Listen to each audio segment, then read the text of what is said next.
আচার পছন্দ করে না এরকম মানুষ খুঁজেই পাওয়া যাবে না। এজন্য আচার বানানোর জন্য আমি প্রথমেই নিয়ে নিয়েছি জলপাইয়ের আচার বানানোর জন্য আমরা প্রথমে জলপাইটাকে সিদ্ধ করার জন্য দিয়ে দিব। এরপর মশলাগুলোকে একটুখানি ভেজে সুন্দর করে ব্লেন্ড করে নিব। আপনারা চাইলে শিলপাটায়ও বেটে নিতে পারেন। আজকে আমি ২ রকম আচার বানাবো। একটা হচ্ছে ঝাল টক আর একটা হচ্ছে ঝাল টক মিষ্টি আচার। ২ টা একসাথেই বানাবো, তবে একটু আলাদা আলাদা করে।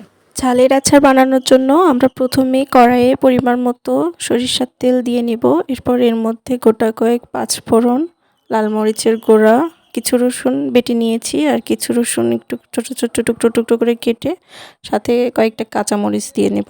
এরপর আগে থেকে সিদ্ধ করে রাখা জলপাইটা দিয়ে একটু নাড়াচাড়া করে নেব যেন মশলাটা ওর গায়ের সাথে লেগে যায়। তারপর একটু সামান্য পরিমাণ পানি দিয়ে ভালো করে নাড়াচাড়া করলেই একটু পর রেডি হয়ে যাবে জলপাইয়ের ঝাল টক।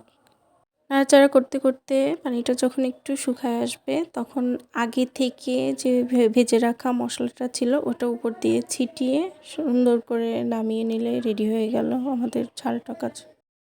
এরপর আমরা বানাবো ঝাল টক মিষ্টি আচার। মিষ্টি আচারটা বানানোর জন্য আমরা প্রথমে কড়াইতে পরিমাণ মতো সরিষার তেল নিয়ে তার মধ্যে গোটা কয়েক রসুন দিয়ে যে লাল মরিচের গুঁড়া আছে ওটা দিয়ে কিছুক্ষণ নাড়াচাড়া করে তারপর দিয়ে দিব আগে থেকে সিদ্ধ করে রাখা জলপাইটা। সামান্য পরিমাণ লবণ আর পানি দিয়ে মশলাটা ভালোভাবে একটু কষিয়ে নিব।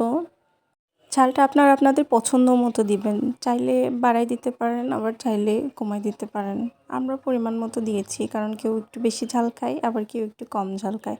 এরপর জলপাইগুলোকে আমি একটু ভেঙে নিয়েছি কারণ আমার কাছে ভাঙা আচারগুলো একটু বেশি মজা লাগে। এরপরে এর মধ্যে দিয়ে দিয়েছি চিনি। চিনি দেওয়ার পর একটু ভালোভাবে নাড়াচাড়া করব যেন পানিটা একটু শুকিয়ে আসে। পানিটা শুকানো অল্প অল্প পানি থাকা অবস্থায় আগে থেকে ভেজে রাখা মশলাটা দিয়ে দিব। এরপর কিছুক্ষণ জাল দেওয়ার পর রেডি হয়ে যাবে আমাদের ঝাল টক মিষ্টি আচার।